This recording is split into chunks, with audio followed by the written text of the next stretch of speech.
Con la ricercatrice Eva Spinazzè, com'è stato l'incipit di questo lavoro a quattro mani? Sì, beh, all'inizio, sempre davanti a una ricerca, uno si sente un po' perso perché non sa dove porterà poi veramente la ricerca e si deve anche rimanere poi anche sulla via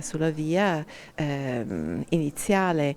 Ehm, Però poi insieme a Danilo si è avuto un bellissimo rapporto ehm, in sintonia di studio insieme.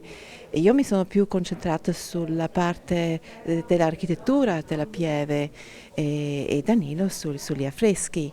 C'ha solo pensando che la Pieve è composta da 12 quadrati, che sottolinea anche il numero sì, ci ricorda automaticamente agli Apostoli, e il credo è composta da 12 articoli. Beh, c'è tutto un fluire di informazioni da un secolo all'altro. Sì, niente rimane così al caso, ma è tutto connesso fra loro. E naturalmente anche in questa pieve abbiamo trovato un'orientazione come ho trovato già in tante altre chiese. Lo schema si ripete, lo schema dell'orientazione di questa tradizione di orientare un edificio sacro verso un punto significativo sull'orizzonte.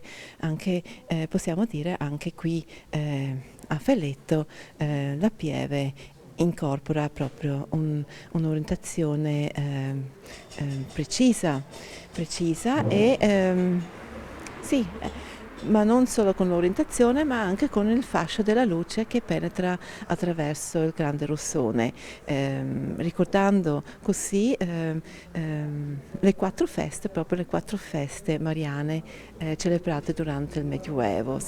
Ehm, E possiamo anche forse sottolineare che proprio nelle fondazioni orientare una chiesa con il sorgere o il tramontare di un astro, per esempio con il sole o la luna, le fondazioni rimangono sempre lì, giacciono per l'eternità e ricordano poi quando per esempio il sole ritorna sorge in linea con l'asse dell'edificio sacro, ricorda in questo modo il santo o in questo caso Maria, proprio nella sua festa. E questo rimane poi per eternità, anche se la Chiesa dovesse venire rifatta o ricostruita, però le fondazioni sono lì.